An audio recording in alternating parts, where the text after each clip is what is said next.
game's taken just 12 months, just over 12 months to develop. We started at the end of January 2003, so it's been an absolutely crazy year.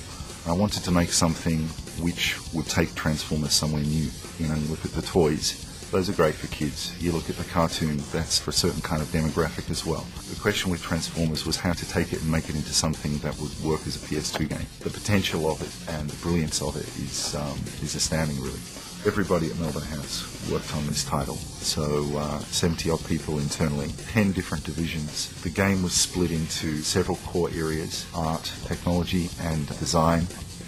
It's gameplay first, and the story comes second. However, the story is sort of woven into the gameplay, and it loosely follows the plot of the Transformers Armada TV show. The Minicons crash on Earth a million years ago, and you need to recover them. The Autobots need to recover them in order to turn the tide in the great war that's been going on for a million years between the Decepticons and the Autobots. The gameplay is really organic. There's not just one way to play through a level or one thing to do in a level. It's not a traditional game in that sense. I think freedom is very important for modern game players. They don't want to feel like they're just running down a tunnel lined with trees. So it's something we place great value in. Our levels are particularly vast and scenic, and there's actually lots of things to explore and lots of enemies to fight, lots of things to collect in the levels. The player's always free to explore to the side, and in fact we encourage them to, because there's lots of additional minicons and datacons that they're going to find by that. Minicons are smaller robots, and they're basically smart tools. So when we were thinking about how to integrate them, we thought, well, they obviously can be used as upgrades and weapons. We invented a concept called a datacon, which is similar to a minicon. It's an information archive which is scattered across the planet. So as a player, you actually find these in the game world. So it gives you more to explore for. Once you discover these archives, you can then go to the extras menu, and you'll find tons of our production art, special renders available nowhere else of the characters. So there's a lot of stuff there that game players will enjoy seeing the game production side, but Transformers fans will go mad. We have 3 art directors, one focused on the backgrounds, one focused on the characters, and one focused on the CG, which is Kuji Kawase. He's previously worked on Final Fantasy games, and he's been working on directing the CG with our friends at Build Up in Japan. My aim for FMV is just Final Fantasy quality, like commercial. I worked at Square. I used to do the Final Fantasy FMV. Build Up can't understand English well. So I made very detailed feedback for storyboards and animatics in Japanese. Working with Build Up in Japan is something that I've really wanted to do for quite a while. Most of the models that are in the CG are originally made by Melbourne House staff. So we have Western produced game models which are going to a Japanese studio and being enhanced with a really special Japanese touch back to us, where we incorporate them into the game. I would have waited an eternity for this. In the early stages of the project, we needed assets, especially for our art team, who were producing the characters for the game. They sent us the actual toys that we could look at, and we concluded that we needed to make the whole game a lot more edgier, a lot more adult, a lot more appealing to sort of 20 to 30-year-old PlayStation 2 players. So we needed to take the brand to a new place, to somewhere that it hasn't been before, which is a cooler, sort of edgier, much more exciting form of Transformers. This is the light unit, so he's a very important character to the game. Originally the guy was called Chameleon, and we come up with a pencil sketch, and this is the very, very first production drawing. Our artists then go back and make many designs, and this is the winner we came up with. And once we say this is good, we make something a little clearer. Now you can see like lots of details. You can see his little swimming pants, and you can see the kind of gun he's holding. Once we go to the computer stage, it's interesting to note that we build him, we texture in, only then we define the colors. He's really small, we thought he'd be cute in pink. Once we have the model built, everybody has a look at them, and this guy, his butt was a little bit too big and his gun was too small, so you can see the pants, they almost turn into like a G-string here. You can't give something character which can't talk. because they don't have emotions in their faces, they can laugh or cry, but it's very important to us to show emotion, and also really the threat a certain unit poses to you. You know, light unit doesn't really run anyway, he doesn't really go too fast, he's not really too smart, so it should be an easy target. The problem is, once you encounter them in large numbers, trouble. The transform feature was something that was really quite difficult to make work as well as it does. To begin with, we made the robot just like the toys, but we really wanted to make both the vehicle and the robot look better than they do as toys, make cooler designs. And the problem is that as soon as you make, say, the vehicle look cool, then it means that the robot looks wrong. Or if you make the robot look really good, then that's not right for a vehicle. So we needed to find a way to separate the vehicle and the robot into two completely different models and have them blend together and transform in a way which is invisible to the eye, really. We were really interested to build something a little more organic, and so we tried to sort of introduce a lot of natural landscapes, and those natural landscapes I think have allowed the game to be a lot more open. If you look at the Amazon, I don't think that any game actually has an environment that's quite like this, and it's because we have a very special kind of technology that let us do that.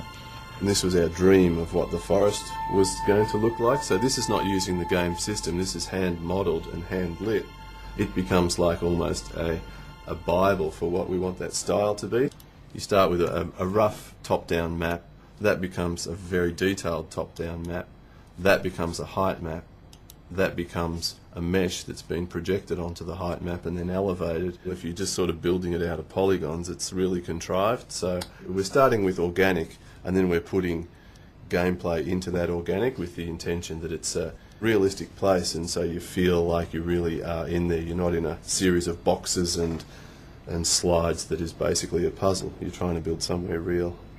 We did base them on real places. We didn't actually take absolute geography of places. We took themes and concepts, and so we have levels in the Amazon rainforest. We have an Antarctic level. The idea with that really is not so much the excitement of ice and snow, but the idea that we can have a lot of visual effects. There's masses of snow, there's wind, there's spin drift going across the surface of the snow. Deep Amazon is just an extension of the Amazon, where we try and use lighting as a very dramatic sort of way, and we're really trying to get a lot of atmosphere into the level. There's a lot of things that come from the technical group that just basically help the artists not only do the job as to the highest possible level, but to do it easier and faster. We developed a system for generating primary objects which we then can perpetuate through the world. We use it for trees, and we basically build maybe 9 or 10 trees, and then we just paint those across the level using a template system. We can just turn on a channel here and paint in the location of where we want the trees to be. So the red areas are where the trees are thick, and the white areas are where the trees are thin. We have a lot of water in the game, and we just talk about what we'd like the water to be. The technical guys write the algorithms, and then we just set up, wave parameters and colours for that water. And so for an artist, it's a lot of fun just basically asking for what you want. Computers are better at just drawing flat, polygons and things like that. So we came up with this ocean shader, and that consumes quite a fair amount of the power of the PS2 to do that. So we gave it like about 10%. It can give the worlds a richness that isn't common really in games up to now. Wherever you go in this large world, it's still very detailed. As you're navigating across, you see a hill from the distance, and you wander there, and then you climb it, and then you get to the top, and there's still a lot of detail just like in that one small area. So in some areas in Transformers we have more complexity than we've almost had in some of our entire levels in earlier games. One example of collaborative development is the Cybertron level, which is the final level of the game. They wanted to have a world that you could fly around, like completely different to any of the other levels. And we built a technology that enabled to have a whole lot of buildings in the level. And we said, well, can you land on these buildings? And they thought, well, initially we want to maybe land on some buildings, but not on the ones that you're going to populate with thousands on. We've gone, okay, we can build something like that. So we built them something that could give them thousands and thousands of buildings. And then they just went, well, this is really cool, but now we want to be able to fly way back from the planet. We want to be able to see the whole planet, and we want to be able to see, like thousands upon thousands of buildings. So we started building technology that could handle reducing the amount of buildings as you faded back from the planet, but still being able to handle the thousands of buildings. The technology for PS2 is really great. We've got a really brutal, fast, highly evolved engine, and so the visuals are really tip-top in the game. And we've had a really good budget to work with the title as well, and it's given us a chance to make something which is top-end. We've done that before with racing games, but not with this kind of action game. We've tons of polygons, really smooth frame rate, tons of enemies to battle and fight against. We're definitely pushing the PlayStation 2 to its limits. You can see this on the screen when you're playing the game, the number of creatures you're playing against, the artificial intelligence they're displaying, the physics as they get thrown around the world.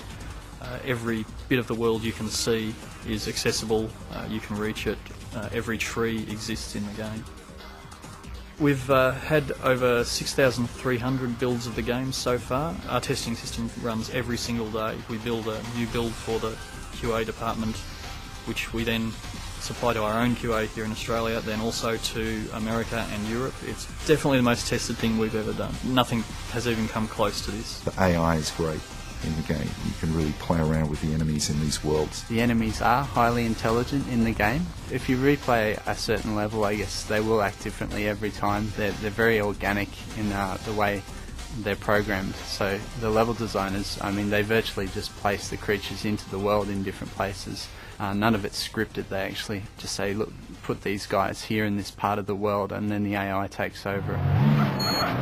With this game, we had to make car physics that would work on any environment. The Autobots can transform from a robot into a car on an icy tundra, or you might be within an Amazon forest, and we have to be able to drive on those things. Ragdoll physics, it's a more powerful way of simulating reactions with bodies. So as opposed to canned animation, in the past people would just hand animate reactions, say a weapon reaction with a body. Now they're using physical forces to simulate the reaction of that weapon on the body. So, you know, a punch in the head really looks like a punch in the head, or a punch in the leg really looks like a punch in the leg. You don't get the same reaction every time. The best thing about the game has to be really the synergy of gameplay, visuals and audio. The audio is great because of the interactive music and just the sheer number of sound effects and 3D sounds that we've got going off in the game. One of the problems we've had with video games in the past is to make the music work with the action on screen. In other words, you can't write it linear like a film because you don't know what's going to happen. It's all under the player's finger. So what we've done for this game is we really thought a lot about it and developed interactive music, which involves creating different layers of music that we can cross-fade to depending on what the action is on the screen. So when you're exploring, it'll be just very atmospheric. If there's an enemy around the corner, the music will change intensity just slightly. Once we get into a battle, the music will go up again, and into a really intense battle, up again. So we've basically got 4 layers of music that can continually change depending on what the player's doing and what the action is on the screen.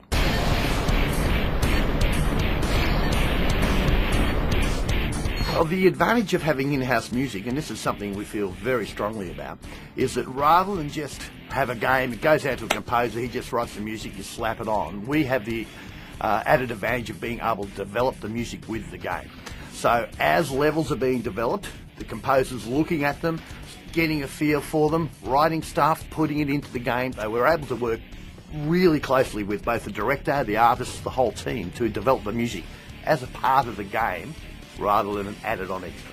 This game was completely different because of the interactive music that we had. You're actually writing different layers of music that all loop and all kind of have to work with each other, and are all controlled by the player. So I really had to work with the development team to try. It was a lot of trial and error because we'd never done it before. Putting music into it, pulling it back out, trying something else. Lots of that. As far as the voices for Transformers go, we cast about 100 actors, and we cast some people here, threw it all into a pile, let the director hear it all, and he chose who he wanted for each of the parts. We ended up going with Gary Chalk, who's the Optimus Prime from the Armada series. Autobots, we must stop Megatron. Roll out! And David Kay, who's Megatron from the Armada series. It's over, Prime.